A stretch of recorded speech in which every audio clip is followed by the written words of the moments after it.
Hey y'all. There is not going to be a normal episode of Slow and Steady this week because this is not a normal week. And Benedict and I just did not think it made sense. And so instead, I'm going to read a short essay that Barack Obama has published that you've probably already heard. It will not hurt to hear it again. And a couple of words from a speech that Joe Biden gave in Philadelphia. This is what Barack Obama published in an essay called How to Make This Moment the Turning Point for Real Change. As millions of people across the country take to the streets and raise their voices in response to the killing of George Floyd and the ongoing problem of unequal justice, many people have reached out asking how we can sustain momentum to bring about real change. Ultimately, it's going to be up to a new generation of activists to shape strategies that best fit the times. But I believe there are some basic lessons to draw from past efforts that are worth remembering. First, the waves of protests across the country represent a genuine and legitimate frustration over a decades-long failure to reform police practices and the broader criminal justice system in the United States. The overwhelming majority of participants have been peaceful, courageous, responsible, and inspiring. They deserve our respect and support, not condemnation, something that police in cities like Camden and Flint have commendably understood.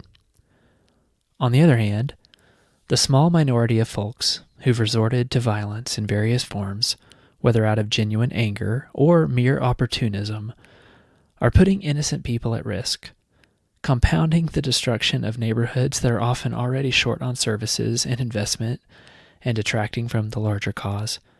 I saw an elderly black woman being interviewed today in tears because the only grocery store in her neighborhood had been trashed. If history is any guide, that store may take years to come back. So let's not excuse violence or rationalize it or participate in it. If we want our criminal justice system and American society at large to operate on a higher ethical code, then we have to model that code ourselves. Second, I've heard some suggest that the recurrent problem of racial bias in our criminal justice system proves that only protests and direct action can bring about change, and that voting and participation in electoral politics is a waste of time. I couldn't disagree more. The point of protest is to raise public awareness, to put a spotlight on injustice, and to make the powers that be uncomfortable. In fact, throughout American history, it's often only been in response to protests and civil disobedience that the political system has even paid attention to marginalized communities. But eventually, aspirations have to be translated into specific laws and institutional practices, and in a democracy, that only happens when we elect government officials who are responsive to our demands. Moreover, it's important for us to understand which levels of government have the biggest impact on our criminal justice system and police practices. When we think about politics, a lot of us focus only on the presidency and the federal government. And yes, we should be fighting to make sure that we have a president, a Congress, a U.S. Justice Department, and a federal judiciary that actually recognize the ongoing corrosive role that racism plays in our society and want to do something about it. But the elected officials who matter most in reforming police departments and the criminal justice system work at the state and local levels. It is mayors and county executives that appoint most police chiefs and negotiate collective bargaining agreements with police unions. It is district attorneys and state's attorneys that decide whether or not to investigate and ultimately charge those involved in police misconduct. Those are all elected positions. In some places, police review boards with the power to monitor police conduct are elected as well. Unfortunately, voter turnout in these local races is usually pitifully low, especially among young people, which makes no sense given the direct impact these offices have on social justice issues, not to mention the fact that who wins and who loses those seats is often determined by just a few thousand or even a few hundred votes. And so the bottom line is this. If we want to bring about real change, then the choice isn't between protest and politics. We have to do both. We have to mobilize to raise awareness And we have to organize and cast our ballots to make sure that we elect candidates who will act on reform.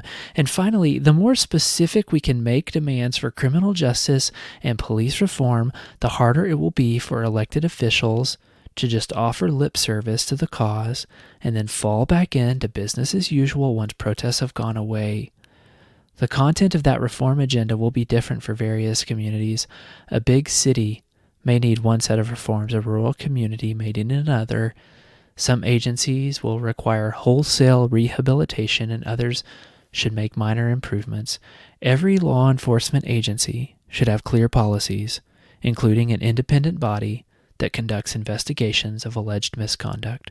Tailoring reforms for each community will require local activists and organizations to do their research and educate fellow citizens in their community on what strategies work best. But as a starting point, here's a report and toolkit, and he links to it, developed by the Leadership Conference on Civil and Human Rights, and based on the work of the Task Force on 21st Century Policing that I formed when I was in the White House.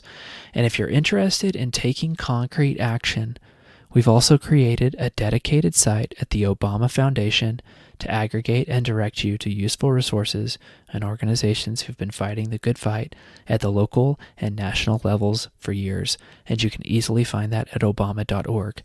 I recognize that these past few months have been hard and dispiriting, that the fear, sorrow, uncertainty, and hardship of a pandemic have been compounded by tragic reminders that prejudice and inequality still shape so much of American life.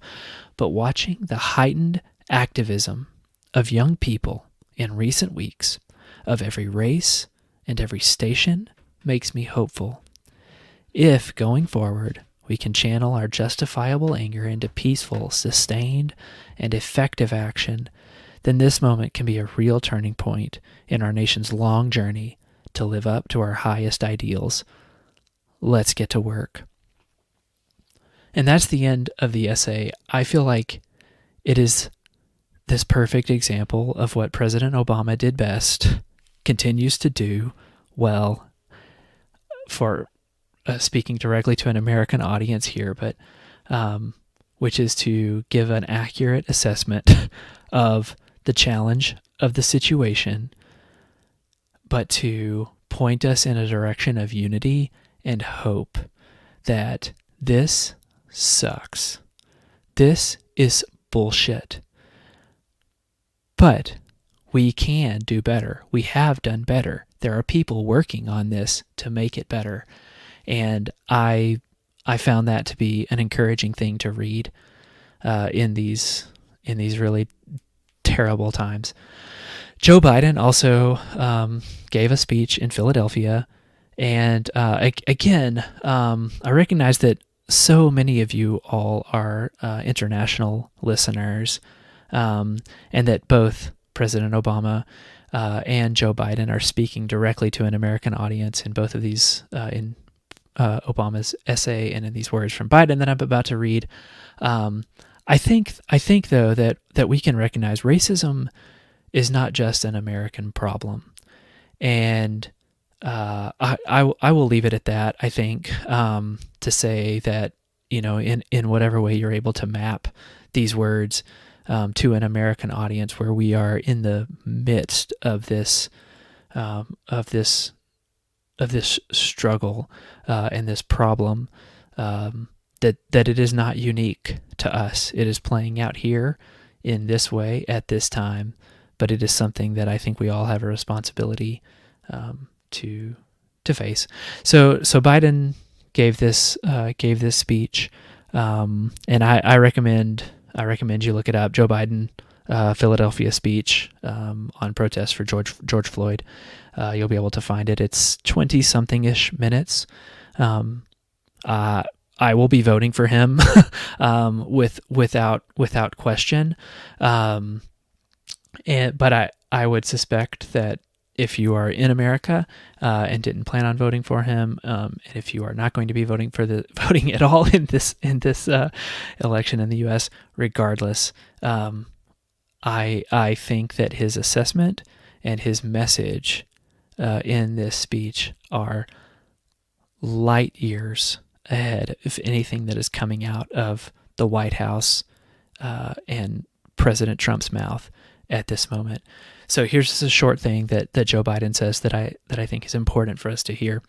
The American story is a story about action and reaction. That's what actually works. We can't be naive about it. I wish I could say that hate began with Donald Trump and will end with him. It didn't, and it won't. American history isn't a fairy tale with a guaranteed happy ending. The battle for the soul of this nation has been a constant push and pull for more than 240 years. A tug of war between the American ideal that we are all created equal and the harsh reality that racism has long torn us apart. The honest truth, and I love this part, the honest truth is that both elements are part of the American character, both elements. At our best, the American ideal wins out, but it is never a rout. It is always a fight, and the battle is never fully won. But we can't ignore the truth that we're at our best when we open our hearts rather than to clench our fist. I found that to be beautiful and hopeful and true, and those of us who want to lead with our hearts and not a clenched fist, we lost in 2016. Hate and hate won. Fear and division won. And we are seeing that play out now. We cannot give up, and I hope that wherever you are, that you feel a sense of hope and a vision for what can be. Well, that is it for this episode. Take care, put something good into the world, and we will see you next week.